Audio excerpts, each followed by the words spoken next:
Salutations, my Fallout lovers. It is Matty here today with a super interesting Fallout 4 news update. Today we are going to be discussing not only Fallout New Orleans, but a Fallout New Vegas 2, which is the placeholder name for a Fallout spin-off from another developer other than Bethesda Game Studios. So this interview comes from Metro, and I do recall actually doing a video about a Metro interview last year before Fallout 4 came out about Pete Hines responding to a lot of fan criticism on Fallout 4, and it was a fantastic interview, and this one's not much different. It's super good, so I will have a link to that in the description down below if you guys want to check it out. And now, without further ado, let's start off with Fallout New Orleans, to which the interviewer starts by saying, "And just finally, what was this rumor about Fallout New Orleans? I saw a logo just before I came out here, but didn't see any official comment on it," to which Pete Hines says, "We don't comment on trademarks and rumors, naturally." And then the interviewer says, "Oh, so it might be real," and Pete Hines says in response, "It's just when anyone ever asks about the trademarks, we don't ever say, yes, that's us, or no, it's not, whether it's real or not real."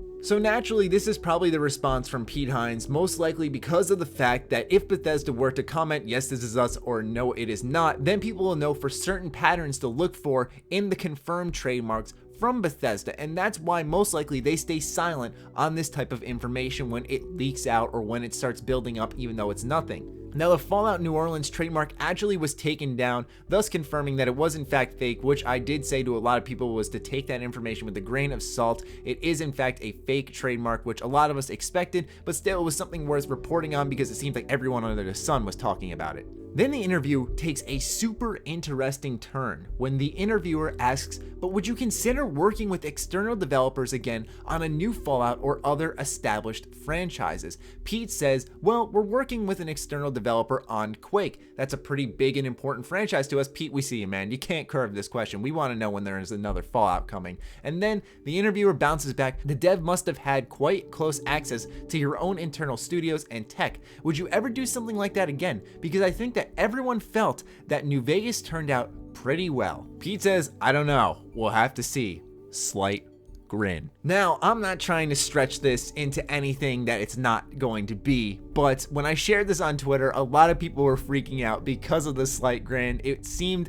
like in writing, this was a "I know something you don't know" type of smile. We have not seen the smile. He might just be thinking to himself about the wonderful day he's having. That might be why he's smiling, okay? Also, just to add on, Pete actually did comment on this and said that he wishes that articles didn't try to inject his facial expressions into the piece itself, which in all fairness makes sense because that leads fans astray. Obviously, this slight grin could have been misinterpreted. Pete could not even remember giving off a slight grin to the interviewer like, "Hey dude, I know something." So in all fairness, we do have to say that this is quite unfair to Pete, as this puts him in a position where it's like, I didn't even think smiling would imply that Fallout New Vegas 2 is a thing. It's amazing that this question is being asked and that Pete is responding saying, "We'll have to see." On a serious note, ladies and gentlemen, what's relieving is that this isn't an outright no. He did not deny that the Fallout franchise could go somewhere else. A lot of people have come out and said that Fallout will never leave Bethesda Game Studios, and I think that's partially true because of the fact that even though a lot of people might have said that Fallout 4 wasn't that good, it made them a ton